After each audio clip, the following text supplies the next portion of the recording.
Assalamualaikum warahmatullahi wabarakatuh.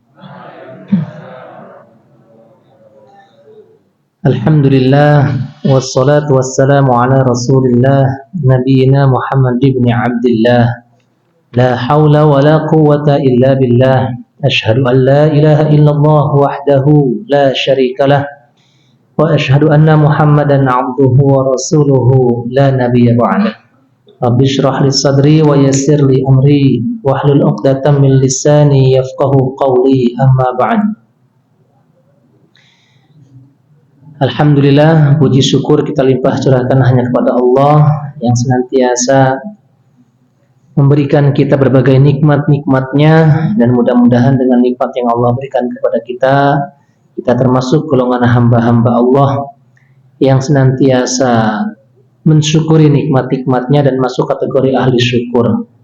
Salawat dan salam senantiasa kita berharap tercurah limpah kepada uswah hasanah kita semua, baginda Nabi besar Muhammad sallallahu alaihi wasallam, yang kita harapkan, kita nantikan syafaatnya di yaumil qiyamah nanti. Mudah-mudahan kita termasuk golongan umatnya yang memperoleh syafaatnya kelak. Amin ya rabbal alamin.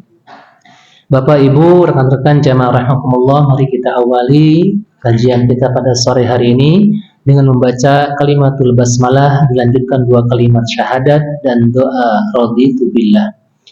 Bismillahirrahmanirrahim. Ashhadu an la ilaha illallah wa ashhadu anna Muhammadar Rasulullah. Raditu billahi rabba wa bil islami dina wa bi Muhammadin nabiyyan wa rasula. Rabbi zidni ilma warzuqni fahma. Amin. Baik, melanjutkan pembahasan kita, masuk bab sekarang ini tentang jual beli, ya. Rujukan kita terkait dengan fikih ini kita ambil di kitab Bulughul Maram, ya, yang populer lah kita simak atau kita dengar. Walaupun kitab Bulughul Maram ini masuk kategori yang populer, tapi memang inti-inti daripada hukum-hukum Islam ada di situ. Karya Ibnu Hajar Al-Asqalani. Setelah berapa pertemuan kita libur ya? Satu ya? Oh, hanya satu, alhamdulillah. Masya Allah. Hanya satu kali, ya, merasa saya itu kok makin padat. Ini aja, ini yang hari ini yang kelima ini. Yang kelima lokasi saya kajian. Hari ini yang kelima ini di sini. Dari pagi belum istirahat, Masya Allah. Tapi rasanya kok badan makin gemuk ini ya. Kelihatan? Ya, yang sering merhatiin. Ini tembung ini, ya Allah, saya ngaca aja, astagfirullah, ini kacanya salah kayaknya. Ya Allah, nggak tahu ini apa tanda-tandanya.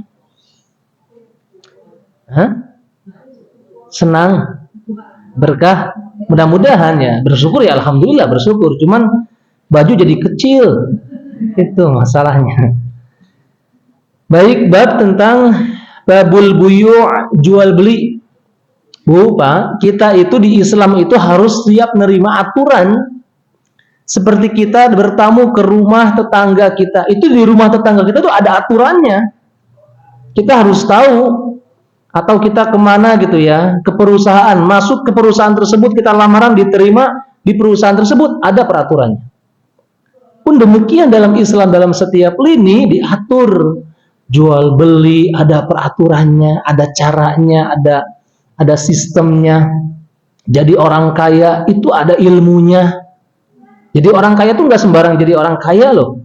Banyak orang kaya zaman sekarang di akhir zaman itu kekayaannya dia tidak antisipasi dengan keilmuan agama, sehingga harta yang menjadikan dirinya kaya itu justru malah dikeluarkan di jalan yang mungkin Allah tidak suka. Bahkan kekayaannya hanya untuk decak kagum, pamer punya kendaraan, pamer punya rumah mewah. Ngeri itu, ya. Jadi orang miskin ada ilmunya, ya. Ya ilmu orang miskin paling utama adalah sabar. Ada orang miskin di sini ada beban. Jangan ngakunya satu. Enaknya jadi orang kaya aja ngakunya ya. Orang ngeliatnya kita kaya walaupun diri kita miskin, bahasanya masih harta. Tapi nggak masalah karena kemiskinan itu bukan dari harta. Ada ilmunya, ya banyak ilmunya. Nah jual beli pun demikian ada ilmunya, ada aturannya. Ini pembahasannya nanti akan lama ya, karena kita akan runtut hadis-hadis pilihan di dalam kitab Bulughul Maram. Bab syarat-syarat jual beli dan barang yang dilarang diperjualbelikan. Di syurutihi, babu syurutihi wa ma nuhiya anhu minhu minal buyu', ya. Hadis pertama an Rifa'at bin Rafi'in radhiyallahu anhu anna Rasulullah sallallahu alaihi wasallam su'ila. Dari Rifa'ah bin Rafi', semoga Allah meridai beliau, bahwasanya Nabi sallallahu alaihi wasallam ditanya, ayyul kasbi at-tayyib? Qala amalur rajuli biyadihi wa kullu bai'in mabrurin. Rawahu al-Bazzar wa sahahahu al-Hakim. Jadi Nabi itu ditanya oleh seorang sahabat, pekerjaan apakah yang paling baik? Kita tahu nih ya. Jadi pekerjaan aja ada stratanya. Pekerjaan apakah yang paling baik ya Rasul? Nabi menjawab, pekerjaan yang dilakukan seseorang dengan tangannya sendiri. Dengan tangannya sendiri. Wa kullu bai'in mabrurin, dan semua yang namanya jual beli itu baik. Bahkan dikatakan bahwa 10 rezeki yang Allah turunkan itu 9-nya adalah jual beli perdagangan. Makanya Rasulullah SAW diutus ke dunia, dia menjadi seorang saudagar kan, menjual belikan ini hartanya atau barang-barangnya Khadijah sebelum menikah dengan Khadijah. Tapi setelah menikah dengan Khadijah, Nabi masih berdagang tidak? Halo? Tidak.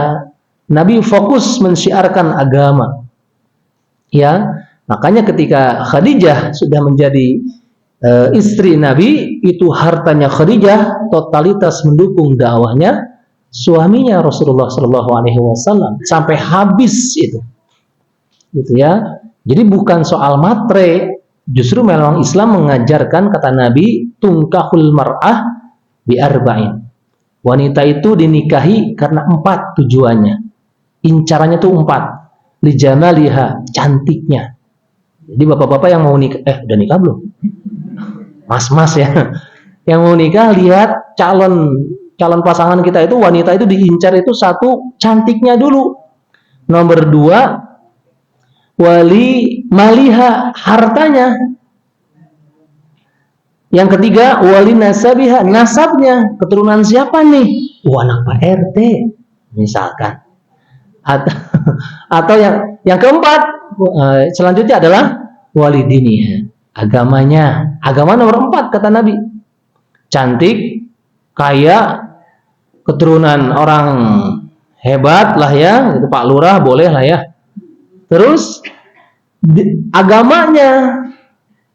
Tapi dilanjutkan dalam hadis ini, fadfar bidzatid din taribat yadaka. Pilihlah yang lebih unggul agamanya, maka engkau akan beruntung. Paham maksudnya ini hadis ini? Jadi dari 4 ini kata Nabi, incar dulu cantiknya, kayanya dan sebagainya. Bukan matre. Padahal matre itu kebanyakan identik cewek apa cowok. Gitu ya. Ajaran Islam justru malah laki-laki milih wanita itu cari yang 4 itu. Kalau 4-4-nya ada, masya Allah, cocok. Tapi laki-laki, kata Nabi, incarannya apa? Hanya 2. Jika ada seorang wanita mengincar laki-laki untuk pemimpin rumah tangganya, incarnya dua. Jika engkau ridho dengan akhlaknya, yang kedua agamanya. Sudah itu. Masalah hartanya jangan dilihat. Walaupun miskin nggak masalah. Kayak itu bahasanya. Nah, makanya Nabi ketika nikah dengan Siti Khadijah, Nabi sudah mengoptimalkan untuk berdakwah mensiarkan agama Allah. Khadijah mengeluarkan semua hartanya mendukung sampai habis. Itulah harta yang akan dibawa sampai akhirat. Bukan harta yang buat bangga-bangga, pamer, punya ini, punya itu. Na'udzubillah min dzalik. Gitu ya. Nah, kembali, jadi perdagangan di sini justru malah banyak hal-hal yang positif dan juga negatif banyak. Menipu. Ada orang dagang nggak tahu ilmunya, bahaya. Bisa jadi ladang dosa. Di zaman Khalifah Umar bin Khattab itu pernah ada ketentuan harga gandum harus sekian. Satu mud sekian misalkan, atau satu so sekian harganya, berapa dirham. Ada seseorang yang dagang di pasar itu semena-mena dia mau. Yang beli, Pak, beli gandum sekian so gitu. Harganya sekian. Kok mahal? Loh, terserah dong saya yang jual. Loh, enggak, kan ketentuannya dari pemerintah harganya harus sekian. Loh, itu kan aturan. Ini saya yang punya. Kalau kamu mau beli silahkan, kalau enggak ya udah enggak apa, beli ke yang lain. Kayak gitu. Pedagangnya ngomong seperti itu. Datang Umar bin Khattab, mendengar percakapan mereka, ada apa ini? Ini ada orang yang membeli pedagangan saya, sedangkan saya menjual harga sekian. Kok kemahalan Anda menjualnya? Ya ini kan barang saya, terserah saya kan penjualnya. Itu nggak boleh. Nggak boleh, langsung katakan kamu salah. Kenapa salah? Ya karena peraturan yang nggak boleh ngambil untung lebih dan sekian dan sebagainya. Ya saya nggak tahu. Nah, yang kedua, kamu nggak tahu ilmu berdagang. Oh, dua kesalahan.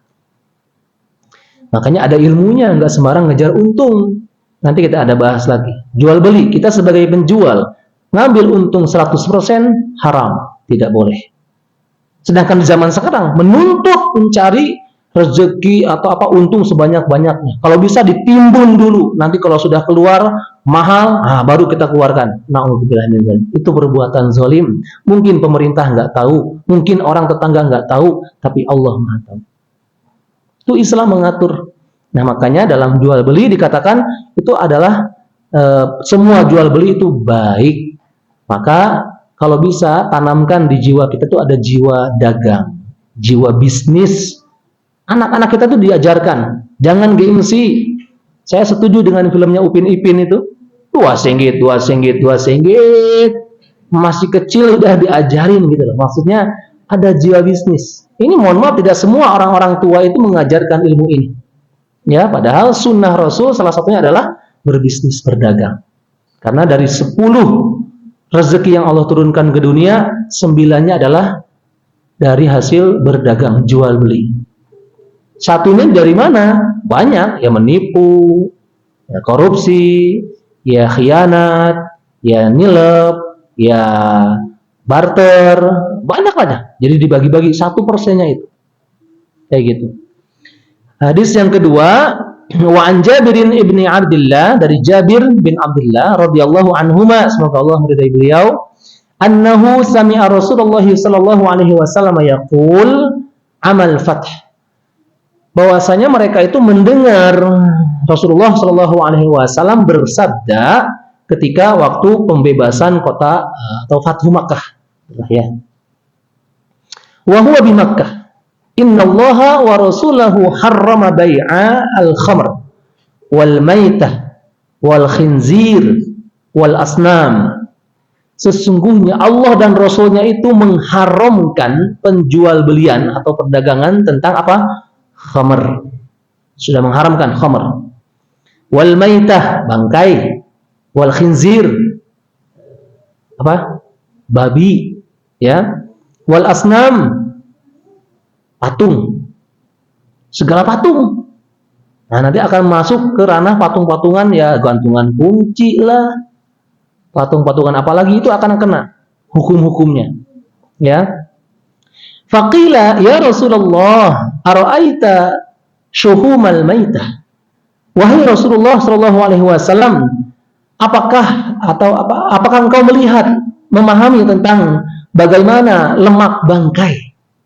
Jadi kan ada ya istilahnya lemak binatang hewani itu ya, itu masih ada manfaatnya. Bapak Ibu tahu, sadar nggak kita mana ya? Nah ini nih casing HP kita ini nggak lepas dari yang namanya lemak babi. Saya pernah menyimak sebuah seminar di Belanda dan ini udah lama sekali. Jadi semua barang-barang yang ada di sekitar kita tuh nggak jauh dari yang namanya hewan babi. Nggak lepas, seperti pipa itu paralon gitu ya. Jadi, wah Masya Allah, rokok saja sama. Rokok pun demikian. Itu ada unsurnya. Bahkan coklat itu lebih kuat, dia bisa tahan lama, nggak ngeleleh dalam hitungan detik, itu hanya dengan lemak babi. Ya, coba nanti baca-bacalah ya di makanan-makanan, kalau ada kode-kode babi itu banyak kodenya. Salah satunya lecithin. Pernah lihat belum? Belum ya? Intinya makan enak ya. Iya, rapopo. Yang penting udah ada label halal, itu aja kok komen, resiko tanggung di atas. Kan gitu tuh. Enaknya di Indonesia tuh gitu. Enak di Indonesia tuh gitu. Yang penting ada label halal aja. Karena bisa diperjualbelikan label halal itu.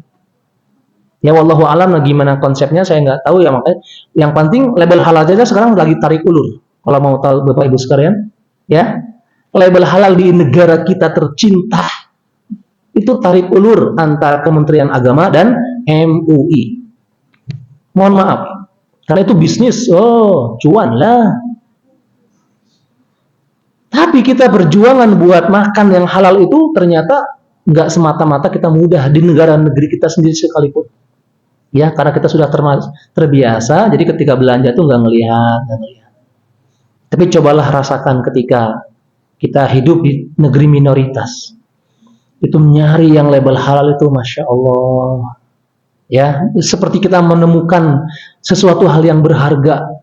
Wah, ini nggak halal, ini ada ini. Jadi, Masya Allah, kerasa sekali. Ya, di pengalaman waktu pas ya tausiah ceramah sebulan penuh di negeri orang, itu mau belanja itu ngelihat-lihat akhirnya ya Indomie lagi, telur lagi. Iya, karena semuanya produk-produknya Ustaz, hati-hati di sini gini nih. Ya, iya juga ya. Ya ujung-ujungnya ke sana, yang cari yang aman lah. Itu pentingnya kita memproteksi diri. Karena kalau sudah terbiasa dengan kita makan yang mohon maaf ya haram dalam produk, dalam takarannya, ya itulah darah kita mengalir. Jadi ada sifat malas, gampang marah, ya sifat-sifat setan yang setan sukai. Disitulah faktornya. Yang kalau kita mau runtut dari hasil makanan saja sudah bisa kita temukan. Nah, dikatakan di sini apa namanya tadi? Maitah, syuhumul maitah, bangkai minyak lemaknya bangkai itu digunakan fa innahu tutla biha as-sufun, digunakan buat bikin kapal tuh. Lemak bangkai dibikin buat kapal apa? Lemak babi ini pengaruhnya sangat kuat. Banyak sekali ininya. Makanya hikmahnya dibalik itu kan. Tapi kan nggak boleh kita makan, yang nggak dibolehkan itu kan makannya. Tapi ini buat alat-alat bahkan kuas saja. Saya dulu bikin kaligrafi. Itu ketika tahu bahwa yaitu ada yang lentik, kuasnya itu lentik, itu nggak jauh dari sana arahnya. Ya, bapak-bapak harus tahu. Bahkan sekarang sudah masuk ke ranah di belanjaan tukang bakso bakar. Oh, nggak sadar ya? Tuh tukang bakso bakar itu ketika ngeliat, ya Allah itu kuasnya, yang beli kita juga halal baksonya, halal sausnya, tapi kuasnya kayak gitu. Ya, kalau nggak hati-hati ini mohon maaf. Kemudian dikatakan lagi bahwa banyak manfaat dari yang namanya lemak bangkai. Nah, gimana kalau dijual belikan? Kata Nabi apa? Tidak, itu haram. Jadi lemak bangkai itu haram karena dasarnya dari bangkainya tersebut. Nah, setelah itu Rasulullah bersabda, semoga Allah melaknat orang-orang ya yang orang-orang Yahudi, karena kebiasaan ini adalah kebiasaan orang-orang Yahudi yang ketika melarang mereka menjual belikan lemak dan sebagainya, itu mereka pun memproses menjual belinya lalu memakan hasilnya. Hadis ini rawahu muttafaqun alaih. Jadi dimakan hasilnya. Nah, kebiasaan bangsa Yahudi seperti itu. Makanya mereka menghalalkan segala cara. Tanpa sadar produk-produk Israel itu sudah menggurita di seluruh negara. Nggak sadar kita itu. Jadi produk Israel. Makanya kenapa Israel kok nggak habis-habis ya senjatanya? Kok nggak miskin-miskin ya? Kita tuh nggak sadar. Dia tuh sudah mencengkeram kita dengan peraturan, dengan produk-produk mereka. Saya nggak berani sebut nama-nama rokok-rokok produk mereka. Hasil-hasil mereka. Jadi mereka itu bekerja sama dengan negara-negara mana saja, termasuk negara kita. Itu memasukkan kemana gitu. Ada sistem yang kerjasama nggak bisa lepas itu, mengikat, kerjasama dengan negara ini, semuanya. Akhirnya dia berani ketika kapanpun waktunya untuk meledakkan sesuatu, padahal kan kecil itu negaranya, bahas istilahnya. Kalau kita nggak akuin, ya memang nggak diakuin, karena pengadilan internasional di Belanda belum lama ini ya, 4 bulan yang lalu atau 3 bulan yang lalu memutuskan bahwa Israel duduk di situ itu nggak legal atau ilegal. Pendudukan Israel di negara Palestina ilegal. Itu pengadilan Mahkamah Internasional. Tapi mereka punya produk-produk yang sudah menggurita di seluruh dunia. Nah, itu kebiasaan ataupun orang Yahudi itu seperti itu. Nah, kita kewalahan. Kemudian apalagi? 3 hadis lah ya, cukup lah ya, nanti kita dengan tanya jawab. Wa an Ibnu Mas'udin, dari Ibnu Mas'ud radhiyallahu anhu, semoga Allah meridai beliau, qala, berkata, sami'tu, aku mendengar Rasulullah sallallahu alaihi wasallam yaqul, bersabda, idza ikhtalafa al-mutabayi'ani, apabila penjual dan pembeli berselisih, laisa bainahuma bayinatun, tidak ada di antara keduanya ini ada bukti yang jelas. Jadi semuanya saling ngotot, si penjual, si pembeli merasa benar dan sebagainya. Fal qawlu ma yaqulu rabbus sil'ah aw yatatarakani. Kata Nabi Shallallahu alaihi wasallam, maka perkataan yang paling benar adalah apa yang dikatakan si pemilik barang, atau mereka harus membatalkan transaksinya. Jadi ketika ada 2 orang berselisih dalam jual beli, ini waktu itu saya udah bayar, maka yang paling benar ini, karena pasti terjadi perselisihan ini, maka jadi si pemilik baranglah yang punya kapasitas lebih ini. Atau kata Nabi, lebih baik dipisahkan, jangan dilanjutkan transaksi ini. Kayak gitu. Sampai diatur demikian. Karena dalam perjualbelian itu akan terjadi tipu menipu. Kalau enggak kita yang beli ditipu, atau gimana ya? Iya, kayak gitu kan ya. Harganya ditinggiin gitu. Bahkan sampai berani sumpah serapah gitu ya. Berapa harganya sekilo? 25. Ya Allah, mahal banget. Saya juga ngambilnya 23.000. Sumpah demi Allah. Padahal dia ngambilnya berapa? 18.000. Ya, apa saja. Entah itu tentang jasa, hati-hati ya. Jual beli kalau belum tahu ilmunya, jangan coba-coba. Jangan ingin yang penting dapat untung banyak, jangan. Hati-hati. Pernah ada seorang anak SD. Anak SD sudah, ya Allah, ya ini kejadiannya sudah lama, tapi saya jadi bukti gitu. Saya jadi diambil dibawa ke ceramah ini sebagai tanbih, pelajaran saja. Dia pedagang gorengan, jual gorengan pakai baki gitu ya, dijual keliling. Ketika dijual ke orang yang, mohon maaf ya, dalam tampilan ini miskin gitu atau sederhana atau tetangga biasa, itu harganya dulu sekitar ya 50 rupiah kayak gitu, atau sekarang 500 perak lah ya, kita ini analogikan 500 rupiah. Tapi ketika yang beli orang-orang kaya, rumahnya gedung gitu ya, orang kaya, si anak ini ngejualnya berapa? Satu gorengannya 2.000 rupiah. Dibeli. Dulu saya hanya Ia ngelihat aja, kok kamu untung banyak? Oh iya, sistem gini. Oh, dulu belum tahu ilmunya. Karena masih kecil. Tapi sekarang, ya Allah, nggak dibolehkan kita. Bahkan hal itu pun demikian bisa kita melakukan transaksi seperti itu. Kita ngelihat, oh ini nggak tahu nih barang ini barang KW nih. Nah, kan kayak gitu. Udah, hargain aja sekian. Na'udzubillah, summa na'udzubillah. Padahal dalam transaksi jual beli itu yang diincar itu adalah keberkahan. Berkah. Ya, ada seorang pimpinan perusahaan nanya, Ustadz, minta nasihat, minta wejangannya untuk saya agar rezeki saya, perusahaan saya berkah tuh gimana sih? Ketika saya kasih rinci-rincinya, dia langsung tertegun, malu, merasa salah. Apa ciri-ciri harta perusahaan berkah itu gimana? Karena perusahaannya tentang jasa gitu ya. Jangan melanggar syariat agama, apa saja. Ya, cara merekrut karyawannya dan sebagainya. Dan jangan mengikat karyawan untuk mengikuti peraturan kita, meninggalkan peraturan agama Allah. Maksudnya apa?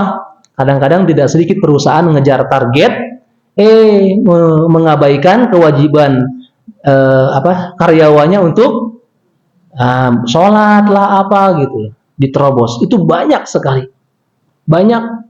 Kalau saya tuh pengen ngomong tegas tuh nggak enak ya, keluar aja gitu kan, nggak enak. Karena ada yang posisinya karyawan, Ustaz, gimana kalau sholat Jumat kami itu waktunya istirahatnya kan gini. Kadang-kadang sholat Jumat kan kadang setengah 12 mulai, ada yang jam 12 kan kayak gitu. Nah, itu repotnya. Nah, perusahaan itu kata saya, waktunya sholat, karyawannya perintahkan sholat. Ya, biar berkah. Ya, kalau ada klien dan sebagainya, tinggalkan dulu, ajak sholat atau bagaimana. Itu menjaga keberkahan itu beratnya di situ. Ya, kalau hanya ngincernya untung saja, wah, nggak kebayang. Makanya Rasulullah SAW itu mendakwahi bagaimana ketika dalam proses jual beli itu ada banyak pelajaran yang dicontoh. Beliau jujur, kalau memang ngambilnya dari Khadijah, harganya sekian, beliau bilang, saya ngambilnya dari Khadijah 2 dirham. Silahkan jenengan belilah berapa, yang penting saya dapat untung. Gimana kalau saya ambil 3 dirham ya? Ya sudahlah, nggak apa-apa, saya dapat untung 1 dirham berarti. Itu jujur apa adanya. Makanya Nabi Muhammad ketika dagang itu disenangi gitu ya. Pada beli banyak, laku terus, selalu untung gitu. Gitu caranya. Itu cara proses jual beli yang Nabi contohkan. Gitu. Coba sebelum kita lanjutkan, masih banyak ini ya, pembahasannya atau hadis-hadisnya. Kira-kira ada yang bisa kita diskusikan nggak dari tentang jual beli? Boleh. Kira-kira apa nih? Mau jual apa? Mau beli apa? Monggo Bapak.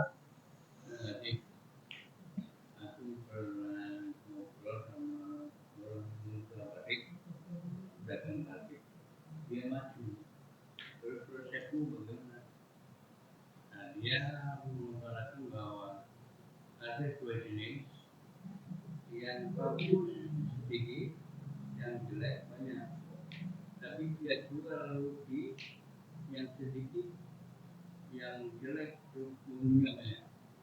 Di rata-rata kemudian ini bagaimana ya? Yang bagus murah, yang bagus murah.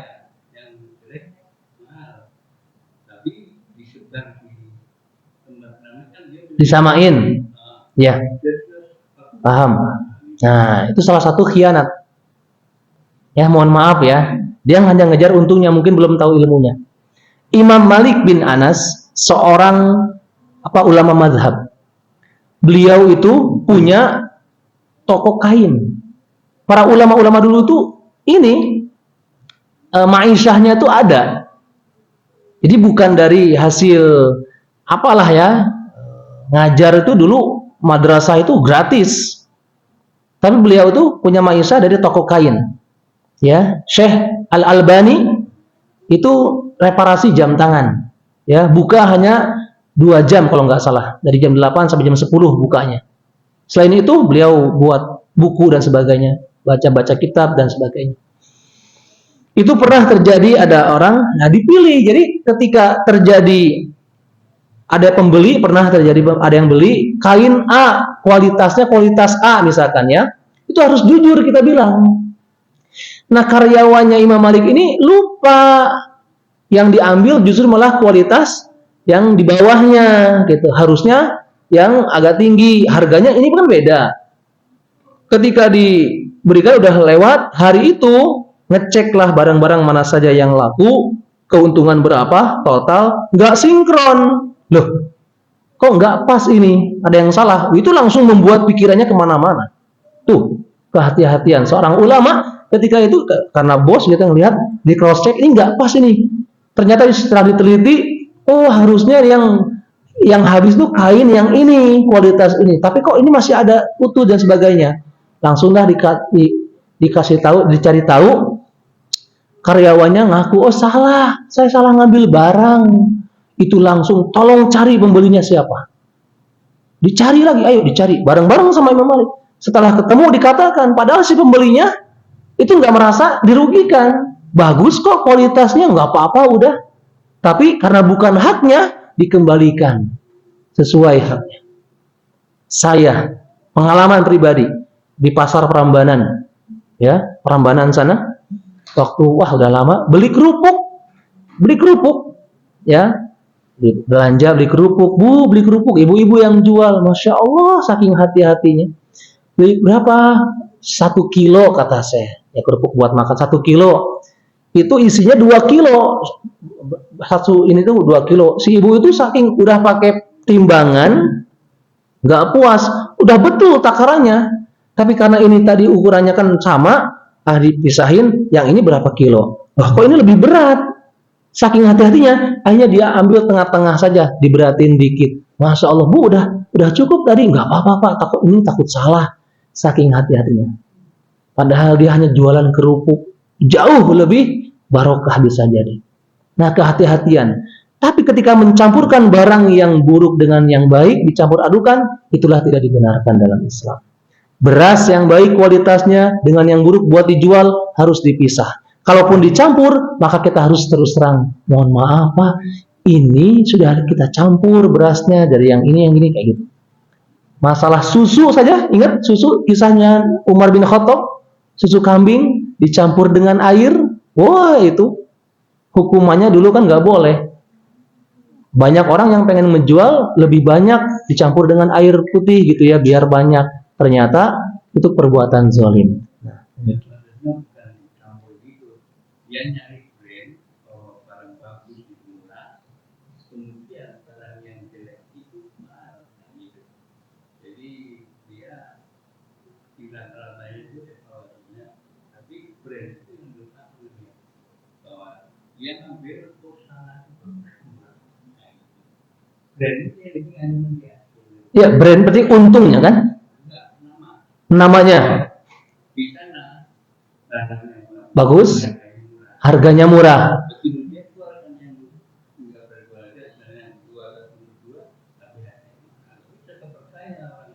Oh ya, monggo silahkan. Jadi intinya yang pokoknya di sini, barang yang kualitasnya baik dengan yang kurang baik harus dipisahkan. Jangan dicampur. Perkara itu mekanisme marketing S3 atau gimana terserah. Yang pasti yang namanya kualitas barang harus ditetapkan. Jadi kita harus tahu, maksudnya harus memberitahu kepada si pembeli kayak gitu. Itu pentingnya kejujuran dalam berdagang. Itu aja. Ya. Di masalah pemasarannya gitu ya. Caranya, teknisnya itu kreativitas kita dibolehkan, dihalalkan. Tapi untuk kejujuran barang, produk dan sebagainya, maka jauhkan dari menipu, mengkhianati dan sebagainya. Itu khawatir. Walaupun orang-orang percaya, ya seperti teorinya, mohon maaf saya sebutkan Bob Sadino, tahu ya? Halo? Apa ini? Bob Sadino itu kan ngajarin pernah ya, jualan telur itu, gitu. Dulu dia ngasih info gimana? Kasih telur yang busuk. Jadi ketika itu, ini marketingnya dia.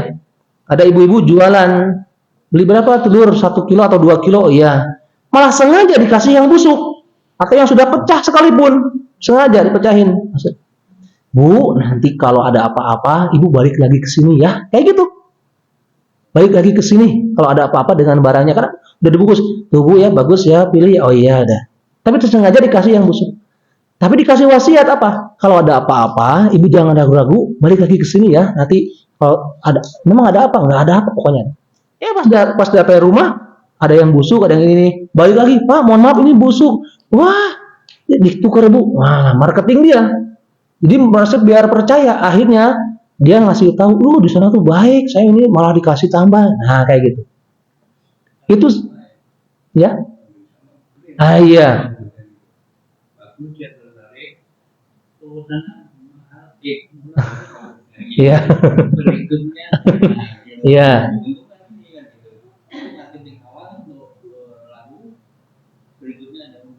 Nah, iya. Oke, paham. Nah, itu. Makanya saya mengutip dulu ya. Makanya yang dilakukan itu sebetulnya tidak diperbolehkan. Jadi dia marketing, dia untuk mencari keuntungan caranya. Kayak gitu karena mensiasati as-siasah. Jadi mensiasati dengan cara yang harusnya tidak terjadi. Kalau memang mau kejujuran, mau apa? Ya Islam mengajarkan dengan cara yang baik, yang ma'ruf, ya. Menjaga nilai-nilai kehalalan dengan cara yang baik. Intinya ke sana. Karena itulah nanti di akhir zaman itu, ya nggak tahu sekarang sudah ya, yaitu proses jual beli, jasa dan sebagainya, seperti langsung yang baik dibungkus buruk, yang buruk terbungkus terlihat baik rasanya. Ada lagi kira-kira mungkin ibu-ibu? Gimana ibu? Yang jual boleh, yang beli mau. Itu gimana? Sistemnya? Iya. Ridho, sama-sama ridho. Iya, paham. Nggak apa-apa. Selama ridho, tapi nggak, intinya dia nggak dibolehkan itu kalau ngambil lebih dari 100%. Jadi nanti yang khianat dosanya itu ya si dia. Ibu ditipu pun selama ibu ditipu ridho, boleh tidak? Boleh, nggak apa-apa. Contoh gini, nggak ini beneran saya. Jadi yang harusnya sedekah tuh jangan si penjual saja. Jadi yang bersedekah tuh jangan si penjual. Si penjual tuh kalau mau sedekah tuh gampang dia. Dikasih lebih sayurannya, dikasih ini tomatnya dikasih lebih, udah nggak apa-apa. Sedekah dia tuh ladang sedekah banyak. Sekarang kita sebagai pembeli niatkan ketika belanja itu untuk sedekah. Enak. Kita nggak akan banyak nawar berapa. Ih kemahalan banget sih, oh jadi berantem yang ada. Niatkan sedekah. Beli baju, pakaian, niatin sedekah. Jadi uang yang kita salurkan, kita belanjakan itu jalan yang tepat. Ikhlas. Tertipu. Ketika tahu kita ditipu, enak, nggak sakit hati. Dia langsung cari hikmah. Ya mungkin dia cari nafkahnya dengan cara menipu. Ya udah.